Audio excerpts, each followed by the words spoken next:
Welcome to your channel Economics Guruji once again. In the last video, we have started utility analysis और cardinal analysis. Last video में हमने second chapter जो है consumer behaviour या consumer equilibrium उससे related जो theories हैं, दो थ्योरीज बताई थी मैंने आपको, cardinal analysis and ordinal analysis. तो उसका एज ए इंट्रोडक्शन स्टार्ट किया था। जो बेसिक टर्म्स है वो हमने देखी थी, एक बार थोड़ा सा शॉर्ट रिकैप अपन ले लेते हैं। स्टार्ट किया था अपन ने कंज्यूमर इक्विलिब्रियम, जिसमें कंज्यूमर बिहेवियर क्या है उसके बारे में समझा था। फिर उसके बाद एजम्पशंस क्या मानी हमने वो देखा।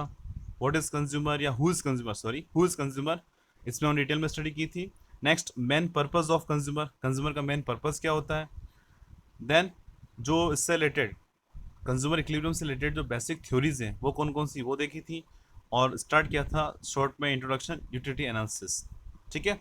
और इस वीडियो को आपने नहीं देखा है तो उसका लिंक मैं इस वीडियो के डिस्क्रिप्शन मेंशन कर रहा हूँ। साथ साथ पिछले चैप्टर का जो प्लेलिस्ट है उस चैप्टर की प्लेलिस्ट के लिंक भी मैं इस वीडियो के डिस्क्रिप्शन में मेंशन कर रहा हूँ, ताकि इजी वे से आप उन वीडियोस तक पहुँच सकें। तो आइए शुरू करते हैं। Meaning of utility. What is utility? Utility क्या है, अब यहाँ पर थोड़ा सा हम डिस्कस करेंगे यूटिलिटी के बारे में। It is the quantity of satisfaction earned from a good or service by a person.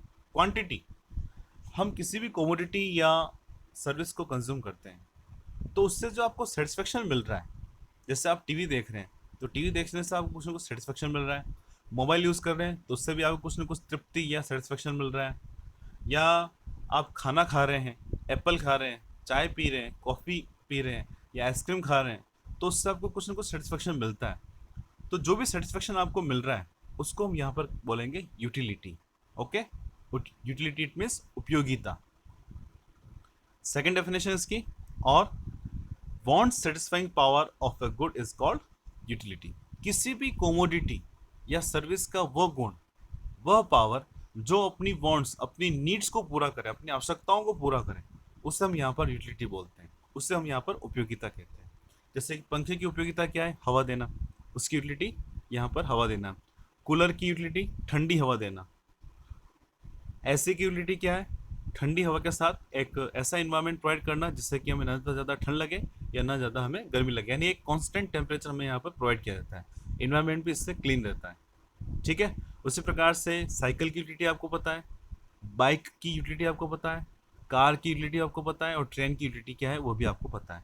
तो हर किसी कमोडिटी की अलग अलग यूटिलिटीज़ होती हैं जो अपनी नीड्स को, अपनी आवश्यकताओं को पूरा करती है, उसे हम यहाँ पर यूटिलिटी बोलते हैं। Now next term is utility function. What is utility function? Utility function क्या है?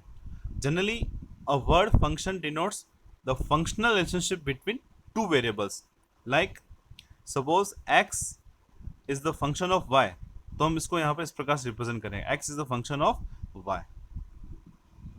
तो y यहाँ पर क्या हो जाएगा? इंडिपेंडेंट वेरिएबल, मतलब चेंज किस में आ रहा है? y में, और इसका इफेक्ट पड़ेगा x पर। It means we can say that the value of x is depend on value of y।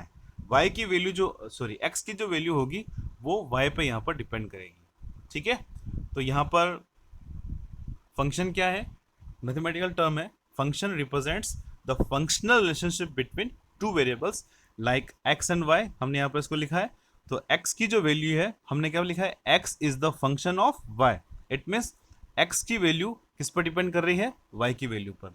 उसी प्रकार से हम यहाँ पर समझेंगे व्हाट इज यूटिलिटी फंक्शन। तो utility function represents by u is the function of x1 x2 x3 xn तक। मतलब यहाँ पर यूटिलिटी किस पर डिपेंड कर रही है? यूटिलिटी जो है वो किसका फंक्शन है? The value of x x2 x3 xn तक, मतलब जितनी भी यूनिट्स हैं उनकी क्वांटिटी पर डिपेंड कर रहा है किसी भी कमोडिटी की यूटिलिटी। ठीक है। तो कुल मिलाकर आगे हम और बढ़ेंगे, जब डिमांड फंक्शन, सप्लाई फंक्शन आएंगे तब आपको इजी में इसको समझ में आ जाएगा। तो कुल मिलाकर अभी तक आपको यही ध्यान रखना है कि what is utility function. Then utility is the function of different quantities of a commodity. जैसे जैसे किसी कमोडिटी की क्वांटिटी बढ़ती जाएगी तो जाहिर है उसकी यूटिलिटी भी अपने लिए बढ़ती जाएगी। हम ज़्यादा किसी कमोडिटी का कंजप्शन करते हैं तो अपना जो सेटिस्फेक्शन है वो सेटिस्फेक्शन लेवल भी बढ़ता जाता है, वह यूटिलिटी भी बढ़ती जाती है। इसलिए हम कहते हैं कि किसी भी कमोडिटी की जो यूटिलिटी है it is totally depend on the quantity of that commodity. उस कमोडिटी की क्वांटिटी पर डिपेंड करेगा। जैसे कि आपने एक आइसक्रीम खाई तो यूटिलिटी का लेवल अलग होगा, 2 खाई तो लेवल अलग होगा, 3 खाइए तो उसका लेवल अलग होगा। आप अपने माइंड में इस वजह से उसको सोच सकते हैं। Now next, assumption of utility analysis. अब हम यूटिलिटी एनालिसिस के बारे में यहाँ पर स्टडी कर रहे हैं, तो उसकी एजम्पशंस क्या हैं, क्या क्या मान्यताएं। एजम्पशंस हमने फर्स्ट चैप्टर में देखा था कि एजम्पशंस कुछ ऐसी डिटेक्ट्स हैं या सरकमटेंसेस हैं जो हम एज्यूम करते हैं कि वो कांस्टेंट है, तभी हम जो कोई मॉडल स्टडी करना चाह रहे हैं, जो थ्योरी है या लॉ है, उसकी जो हम स्टडी कर रहे हैं वो ईजी वे से हो पाती है। तो यहाँ पर हम यूटिलिटी एनालिसिस को कंसिडर कर रहे हैं, तो उससे रिलेटेड कौन कौन सी एजम्पशंस हमने यहाँ पर ली है, किन किन कंडीशंस को कांस्टेंट माना है, क्या हमने यहाँ पर मान रखा है, उसको थोड़ा सा यहाँ पर डिटेल में देखेंगे।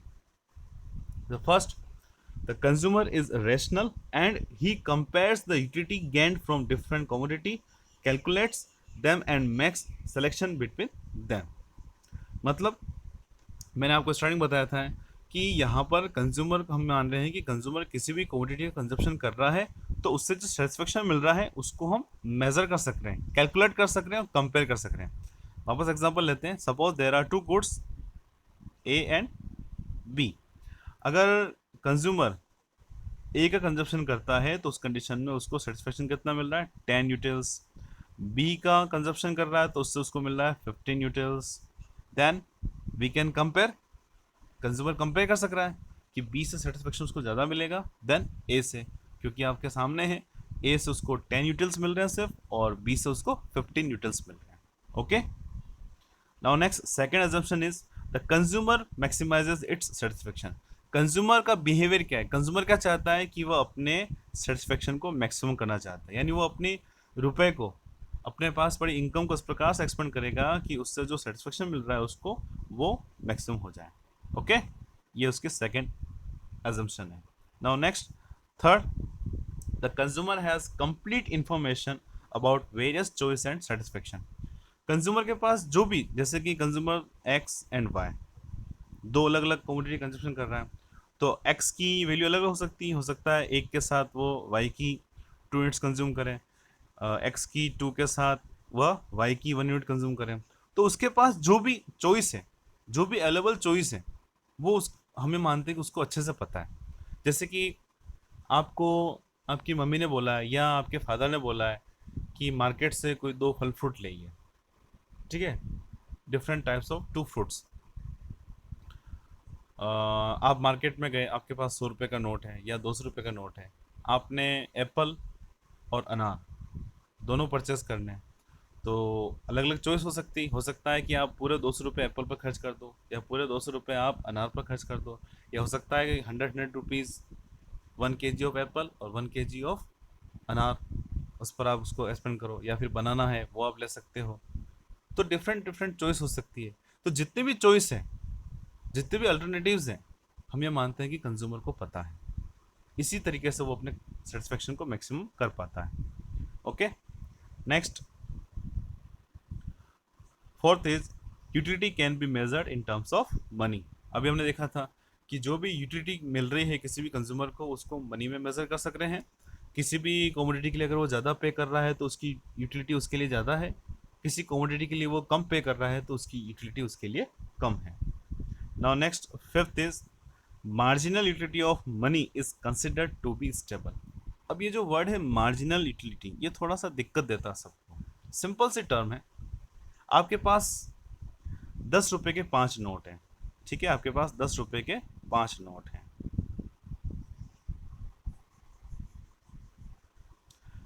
अब ये सभी नोट आपके लिए सेम सेटिस्फेक्शन नहीं प्रोवाइड करते हैं। कैसे? अगर आप फर्स्ट नोट एक्सपेंड करते हो तो उसका जो सेटिस्फेक्शन है वो आपके माइंड में, आपको पता है पहला नोट आपने खर्च कर दिया है, कोई दिक्कत नहीं, पर जब आप फर्स्ट नोट एक्सपेंड करने के बाद सेकंड करते हो, थर्ड करते हो, तो बाकी के बचे हुए 2 नोट है 10 रुपये के, वो आपके लिए बहुत इंपॉर्टेंट है, उसकी जो यूटिलिटी है बहुत ज़्यादा होगी then starting of 3 notes. Starting के जो 3 नोट हैं, 3 नोट है 10 रुपये के, उन नोट्स के बदले हम कंपेयर करें तो लास्ट के जो 2 नोट बचेंगे उसकी यूटिलिटी आपके लिए बहुत ज़्यादा होगी।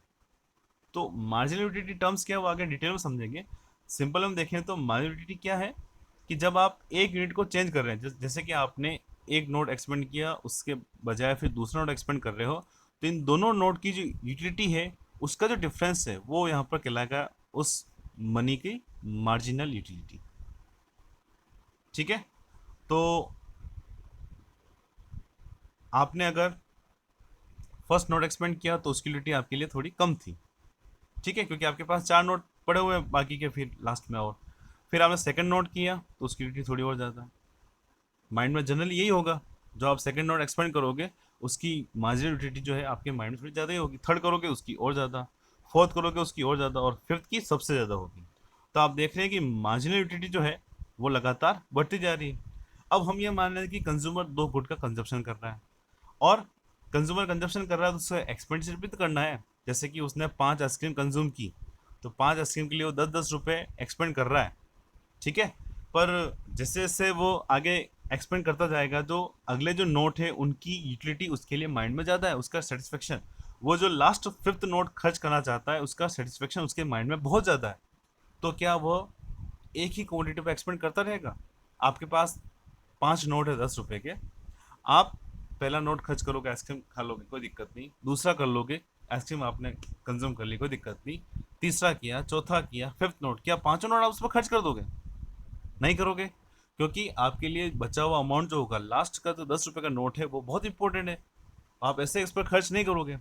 तो अगर हम ये चाहते हैं कि कंज्यूमर किसी कमोडिटी का कंजप्शन कंटिन्यू करता रहे, हम यहाँ पर कंज्यूमर इक्विलिब्रियम के बारे में स्टडी कर रहे हैं, और कंज्यूमर इक्विलिब्रियम क्या बता रहे हैं कि कंज्यूमर अपने सेटिस्फेक्शन को मैक्सिमम कैसे करता है, और सेटिस्फेक्शन मैक्सिमम कैसे करेगा? जब किसी क्वांटिटी का कंजप्शन वो कंटिन्यू करेगा। और कंटिन्यू कब करेगा? जब उसके पास जितना भी मनी है उस मनी की जो यूटिलिटी है वो कांस्टेंट होगी, तभी वो खर्च करेगा। अगर वो यूटिलिटी बढ़ती जा रही है, देख रहे हैं आप यहाँ पर यूटिलिटी इंक्रीज होती जा रही है, तो इस कंडीशन में वो अपने पास पड़े हुए रुपए को, अपने पास पड़े हुए रुपीज़ को एक्सपेंड नहीं करेगा, खर्च नहीं करेगा। अगर हम ये चाहते हैं कि कंज्यूमर किसी कमोडिटी का कंजप्शन कंटिन्यू करता रहे, तो उसके लिए हम यहाँ पर ये मानते हैं कि जितने भी नोट वो कंज्यूम जो एक्सपेंड कर रहा है उन सब की यूटिलिटी उसके लिए कांस्टेंट है, तभी वो आगे से आगे एक्सपेंड करेगा। ओके, तो I hope marginal utility of money क्या है, ये वर्ड बहुत छोटा सा दिखता है। ठीक है, मार्जिनल ऑफ मनी जो है वो आपको बहुत छोटा दिख रहा है, मगर बहुत बड़ा सेंस लिए हुए। आई होप आपको इसके बारे में डिटेल में समझ में आ गया होगा। नाउ नेक्स्ट बढ़ते हैं अब difference between utility and satisfaction. अब बात आती है, जनरली हम कहते हैं कि किसी भी क्वांटिटी का जो कंजप्शन हो रहा है उससे जो सेटिस्फेक्शन मिल रहा है उसको हम यूटिलिटी बोल रहे हैं। तो क्या satisfaction and utility both terms are same? क्या दोनों टर्म सेम है? अगर डिफरेंट है तो कैसे है, ये हम यहाँ पर देख रहे हैं। तो first, the utility is assessed before using the commodity while the satisfaction is achieved upon the consumption of the commodity। मतलब यूटिलिटी प्री डिटरमाइंड है, अपने माइंड में ऑलरेडी सेट है।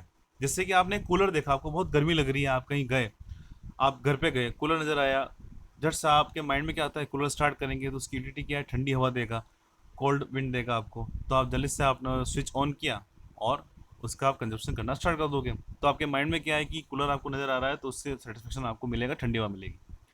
ठीक है, पर जैसे आपने कूलर का स्विच ऑन किया और कूलर में पानी नहीं है, तो क्या ठंडी हवा मिलेगी? पॉसिबल है क्या? नहीं है। तो आपने जो यूटिलिटी माइंड में डिटरमाइन की थी कूलर को देखते ही, और उससे जो एक्चुअल में जो सेटिस्फेक्शन मिला, क्या वो सेम है? नहीं है। आपने सोचा था कि ठंडी हवा मिलेगी, पर यहाँ पर मिल रही है आपको गर्म हवा। तो इस कंडीशन में क्या हो गया कि यूटिलिटी जो है कंजप्शन से पहले हम डिटरमाइन करते हैं माइंड में, और सेटिस्फेक्शन किसी भी कमोडिटी के कंजप्शन के बाद आपको एक्चुअल में कितनी यूटिलिटी मिली है वो डिनोट करता है। ओके, तो आपको अच्छा समझ आ गया होगा। The utility is assessed before using the commodity while the satisfaction is achieved upon the consumption of the commodity। Commodity के कंजप्शन के बाद आपको जितना मिला है वो यहाँ पर आपको कहलाएगा actual satisfaction, actual utility. Second, utility is expected while satisfaction is gain utility. अभी मैंने आपको बताया कि यूटिलिटी एक्सपेक्टेड है, जैसे कि आपको भूख लग रही है, आपने एक नाश्ते की लारी देखी है और नाश्ते वाले के आप गए पास में और आपको समोसा बहुत अच्छे लगते हैं, आपने समोसा खाए, 2 समोसा आपने खा लिए, ठीक है। तो जैसे आपको भूख लगी थी, आपने देखा कि इस समोसे खाने से आपके पेट भर जाएगा, यूटिलिटी आपके माइंड में ऑलरेडी सेट थी। और जैसे आपने समोसे खाए, 2 समोसे खाए हालांकि, पर टेस्ट नहीं था, तो क्या जो सेटिस्फेक्शन मिला और आपने जो यूटिलिटी स्टार्टिंग में समोसे को देखते हैं आपके माइंड में जो क्रिएट हुई थी, क्या दोनों सेम रहेंगे? नहीं रहेंगे। तो कुल मिला के सेटिस्फेक्शन गेंड है और यूटिलिटी एक्सपेक्टेड है। एक्चुअल में मिलेगा कितना और एक्चुअल में मिला कितना, वो सेटिस्फेक्शन कहलाएगा। Next, utility can be measured by the utils but the satisfaction is immeasurable. ठीक है, अब ये बात बहुत बड़ी है कि यूटिलिटी कैन बी मेजर्ड, हम यूटिलिटी को मेजर कर सक रहे हैं मगर सेटिस्फेक्शन इमेजरेबल है, उसको मेजर नहीं कर सक रहे हैं। जैसे कि बारिश का मौसम है और आपको भूख भी लग रही है, बारिश हो रही है, आप भीग चुके हैं, ठंड लग रही है और सामने आपके पकोड़े वाला है, ठीक है। तो आपके माइंड में क्या यूटिलिटी आएगी कि पकोड़े खाने से आपको आपका पेट भर जाएगा, आपको अच्छा लगेगा, यूटिलिटी आपके माइंड में। पर आपने जब एक्चुअल में पकोड़े खाए तो आपको बहुत अच्छे लगे, आप अपने फ्रेंड को कहते हैं वाह यार मज़ा आ गया। तो कुल मिला के आपने जो यूटिलिटी माइंड में डिसाइड की थी और आफ्टर कंजप्शन जो एक्चुअल में जो सेटिस्फेक्शन मिला वो आपके लिए बहुत ज़्यादा था, उसको मेज़र कर सकते हैं क्या? या फिर सपोज आपको भूख लग रही है, आपने पैसा खर्च किया, एक समोसा आपने खाया या एक कचौरी आपने खाई और आपको अच्छी नहीं लगी, तो आप कहेंगे यार मज़ा नहीं आया। तो कुल मिला के सेटिस्फेक्शन जो है वो आफ्टर कंजप्शन मिल रहा है आपको, मगर उसको मेज़र नहीं कर सकते हैं। हो सकता है कि आपने जितना खर्च किया है, जो आपने जो माइंड में डिज़ायर्ड यूटिलिटी रखी थी उसके अकॉर्डिंग आपको सेटिस्फेक्शन मिले, या हो सकता है सेटिस्फेक्शन उससे आपको ज़्यादा मिले, या हो सकता है सेटिस्फेक्शन उससे आपको कम मिले। तो दोनों कंडीशन है। तो कुल मिलाकर ये जो डिफरेंस है जनरली में देखने को मिलते हैं। Now next, types of utility. Utility के टाइप्स क्या हैं? What is total utility, what is marginal utility, इनमें क्या रिलेशनशिप्स हैं, इससे रिलेटेड लॉज क्या हैं, वो हम आगे आने वाले वीडियोज़ में डिस्क्राइब करेंगे, उसके बारे में समझेंगे। तो आई होप ये वीडियो आपको अच्छा लगा होगा। अगर अच्छा लगा है तो अपना वोट जरूर दें, वीडियो को लाइक जरूर करें, नहीं लगा है तो डिसलाइक करें, कोई दिक्कत नहीं।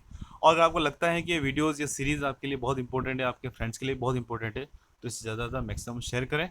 और चैनल के नए व्यूअर हैं तो चैनल को सब्सक्राइब जरूर करें, ताकि आने वाले जो भी नए वीडियोज़ हैं उनकी नोटिफिकेशन, वो वीडियोज़ आपको जल्दी से जल्दी मिल जाएँ। मिलते हैं नेक्स्ट वीडियो में। Thank you, thanks for watching. नमस्कार गुरु जी, बाय बाय।